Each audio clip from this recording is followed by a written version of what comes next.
Viewers, நம்ம என்ன பார்க்க போகிறோம்னா மீன் குழம்பு எப்படி வைக்கிறதுன்னு பார்க்க போகிறோம். ஸோ இப்போ நீங்கள் ஸ்க்ரீனில் பார்க்குறது வந்து கெண்டை மீன். இந்த கெண்டை மீனை பயன்படுத்தி தான் நாம் வந்து மீன் குழம்பு வைக்க போகிறோம்.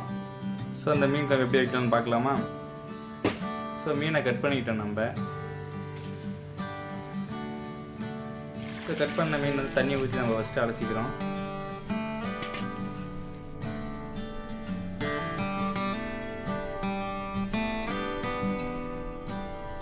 ஸோ நல்லா அலசிங்க மீனை.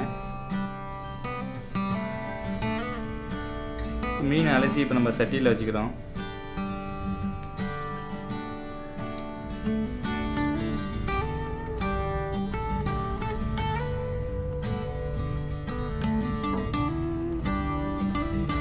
அடுத்து என்ன பண்ண போனால் உப்பு போட்டு அலசிக்கிறோம். ஏன்னா உப்பு போட்டு அலசினா தான் வந்து மீன் வந்து அதில் அழுக்கெலாம் வந்து க்ளீன் ஆகிடும்.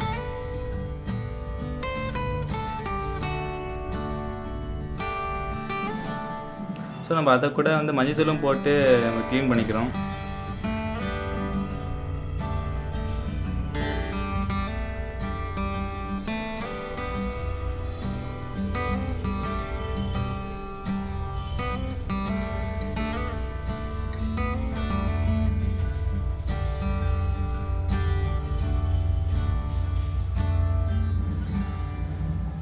ஸோ நல்லா மஞ்சள் போட்டு க்ளீன் பண்ணிக்கிங்க. ஏன்னா அப்போ தான் அழுக்கெல்லாம் நம்ம போயிடும். இப்போ தண்ணியை ஊற்றி அலசிடுறோம் ஒரு வாட்டி.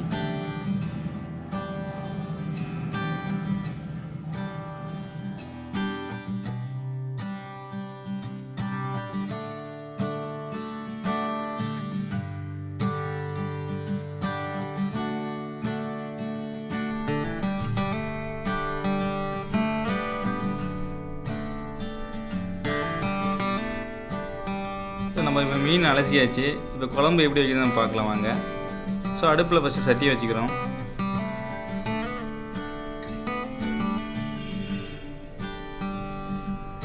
அடுத்து எண்ணெய் ஊற்றிக்கிறோம்.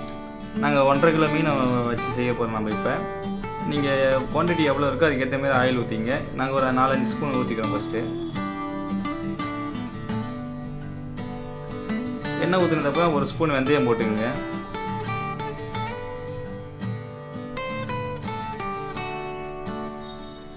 அதுக்கப்புறம் வெங்காயம் ஆட் பண்ணிக்கோங்க.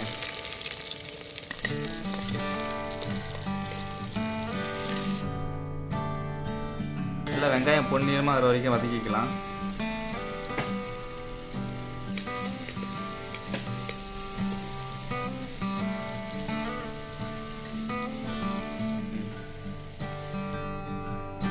ஸோ இப்போ அது கூட சேர்த்து தக்காளியும் போட்டுக்கலாம் நம்ம.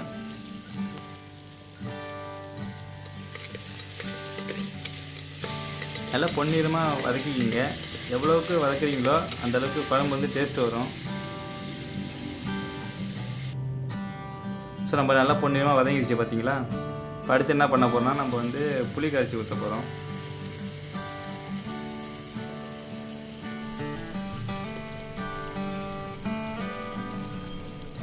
புளி கரைச்சி ஊற்றிக்கலாம் நம்ம. அடுத்தது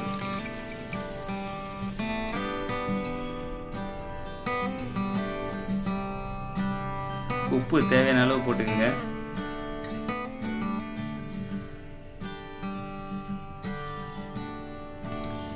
மிளகாத்தூள் காரத்துக்கு ஏற்ற மாதிரி நீங்கள் மிளகாத்தூளை சேர்த்துக்குங்க. ஸோ குழந்தைங்களாம் இருந்தாங்கன்னா நீங்கள் கம்மியாகவே யூஸ் பண்ணிக்கலாம்.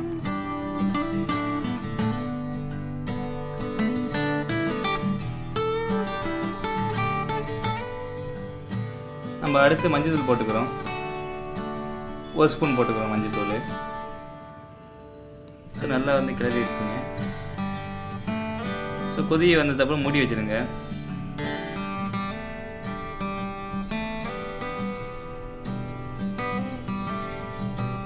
ஸோ நல்லா கொதிச்சிச்சு குழம்பு. ஸோ கொதி வந்ததுக்கப்புறம் தான் நம்ம மீனை போட்டுக்கிறோம். ஏன்னா முதல்ல ஃபஸ்ட்டே போட்டிங்கன்னா வந்து மீன் வந்து குழஞ்சிடும். இப்போ நம்ம கெண்டை மீனை உள்ளே போட்டுக்கிறோம்.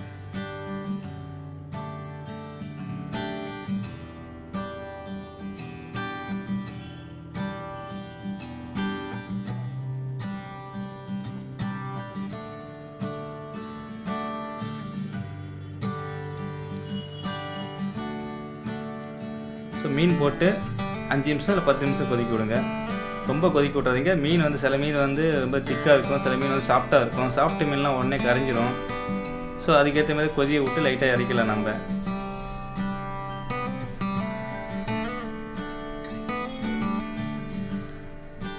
மீன் கொதிக்க ஆரம்பிக்குது குழம்பு.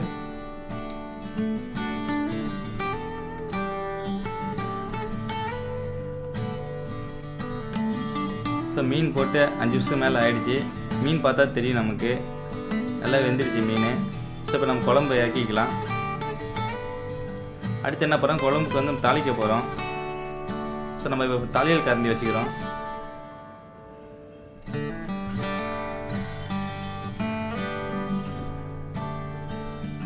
எண்ணெய் 3 ஸ்பூன் நம்ம ஊற்றிக்கிறோம்.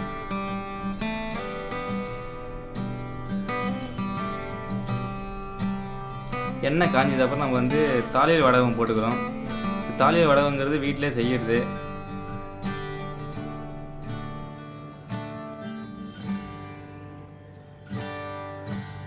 தாளியல் வடகம் வந்து நல்லா பொரிஞ்சிடுச்சு. இப்போ நம்ம குழம்புல போட்டுக்கிறோம்.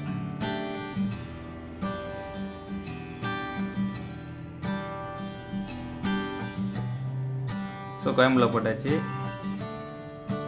ஜஸ்ட்டு ஒரு கிண்டிக்கிங்க.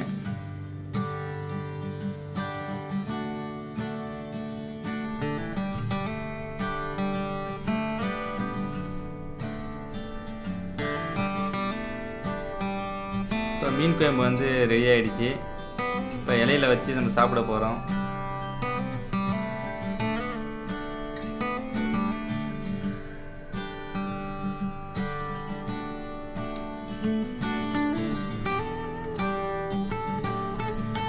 பாருங்கள், மீன் அருமையாக வெந்து அருமையாக இருக்குது. கெண்டை மீன் குழம்பு வைக்கிறதுன்னு போய் நம்ம பார்த்தாச்சு. ஸோ இந்த வீடியோ வந்து உங்கள் ஃப்ரெண்ட்ஸுக்கு தெரியப்படுத்தினா ஷேர் பண்ணி தெரியப்படுத்துங்க. மேலும் இதே போல் வீடியோக்கள் தொடர்ந்து பார்க்க தமிழாக்கு சப்ஸ்கிரைப் பண்ணுங்கள். நன்றி, வணக்கம்.